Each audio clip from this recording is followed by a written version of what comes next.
Okey, bismillahirrahmanirrahim. Assalamualaikum dan selamat sejahtera.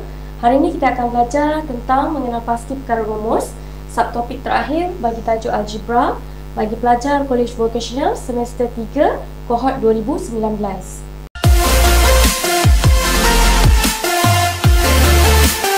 Baik, ada 3 perkara penting yang perlu kamu tahu tentang perkara rumus. Yang pertama, pun boleh ubah sebagai perkara rumus. Pemboleh ubah seperti yang kamu tahu sebelum ni adalah huruf. Jadi huruflah yang merupakan sebagai perkara rumus. Yang kedua, perkara rumus mestilah sebutan linear dengan perkali 1. Sebutan linear di sini bermaksud sebutan yang berkuasa 1. Dan yang ketiga, perkara rumus biasanya diletakkan di sebelah kiri ataupun yang selalu pelajar sebut letak di depan. Baik, di sini cikgu bagi 3 contoh persamaan. Kita nak kenal pasti yang manakah Y sebagai perkara rumus. Baik, kita tengok persamaan yang pertama. Y sama dengan 8 tolak X. Jadi Y di sini merupakan sebutan linear. Okey, kerana dia berkuasa 1. Walaupun tak nampak ada kuasa 1 di situ, sebenarnya bila tak tulis tu sebenarnya dia berkuasa 1 lah. Okey. Jadi dan perkali dia juga adalah 1. So, untuk yang persamaan pertama ni, dia merupakan perkara rumus. So, cikgu tanda right kat situ. Seterusnya, persamaan yang kedua, 2Y sama dengan X tolak 3. Jadi, Y di situ sebutan linear, berkuasa 1. Tapi, perkalinya bukan 1. Sebaliknya, perkalinya adalah 2. Jadi, Y di sini bukanlah perkara rumus dan cikgu tandakan pangkah. Dan seterusnya persamaan yang ketiga ialah Y kuasa 2 sama dengan X tambah 7.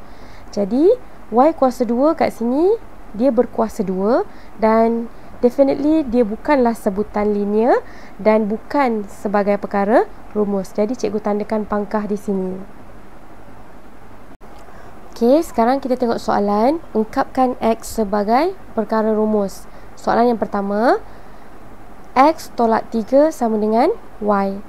Okey, disebabkan kita nakkan X sebagai perkara rumus, jadi kita perlu fikirkan cara bagaimana kita nak singkirkan tolak 3 di situ. Jadi, cikgu akan singkirkan tolak 3 di situ ke sebelah kanan dekat dengan Y. So, bila cikgu singkirkan ke sebelah kanan, tolak 3 akan jadi tambah 3. Maka, X sama dengan Y tambah 3. Jadi, kalau ada tanda tolak, bila kita nak singkirkan dia ke sebelah kanan, kita gunakan operasi tambah. Seterusnya, soalan yang kedua, X tambah 5 sama dengan Y. Okey, jadi kita perlu fikirkan cara bagaimana kita nak singkirkan tambah 5 di situ. Okey, jadi cikgu akan singkirkan tambah 5 ke sebelah kanan dekat Y.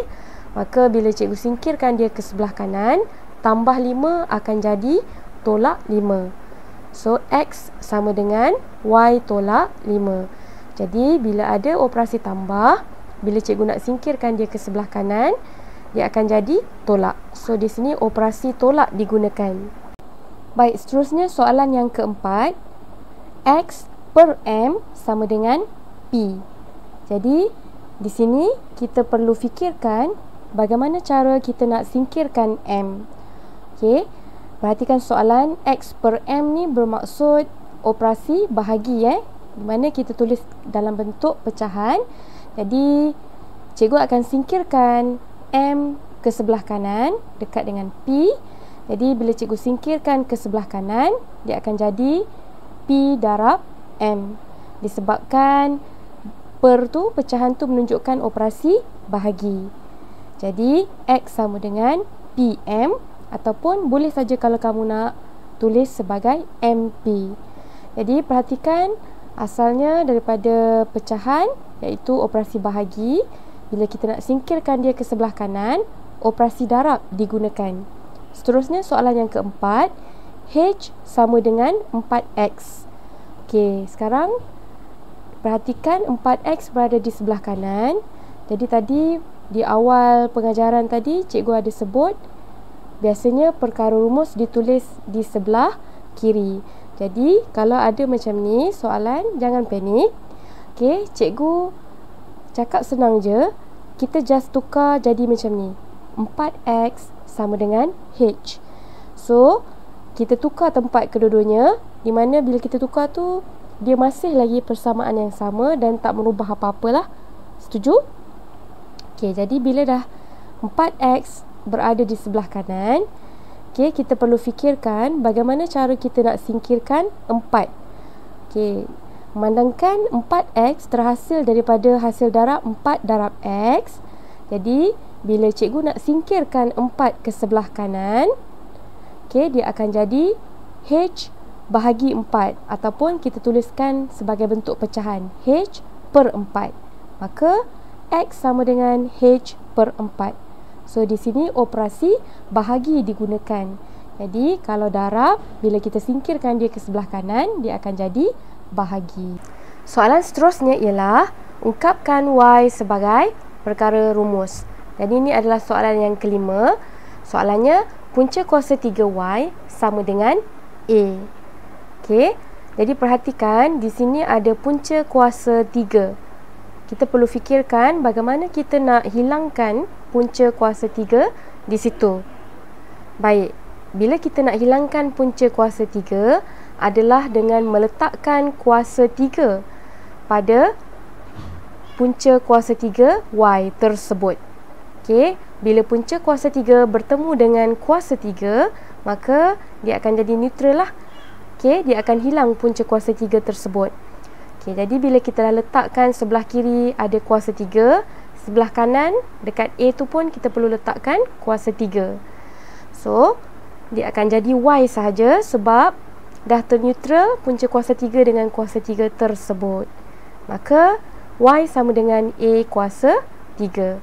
Jadi di sini untuk menghilangkan punca kuasa 3, kita gunakan kuasa 3. Seterusnya soalan yang ke-6, y kuasa 2 sama dengan v. Jadi dekat situ ada kuasa 2. Kita perlu fikirkan bagaimana cara kita nak hilangkan kuasa 2 sebab kita nak y saja sebagai perkara rumus. Maka kalau kita nak hilangkan kuasa 2 adalah dengan meletakkan punca kuasa 2. Kuasa 2 tu hanya boleh hilang bila diletakkan punca kuasa 2. Jadi, kalau kita letak punca kuasa 2 dekat sebelah kiri, dekat sebelah kanan pun kita kena letakkan punca kuasa 2. Maka dekat kanan tu akan jadi punca kuasa 2 v. Jadi, dia akan jadi y sama dengan punca kuasa 2 v. Jadi, di sini kalau nak hilangkan kuasa 2, punca kuasa 2 kita gunakan. Okey, sampai di sini saja dulu. Kita bertemu di video yang akan datang. Cikgu akan letakkan video latihan tentang perkara rumus. Sehingga berjumpa lagi, insya-Allah.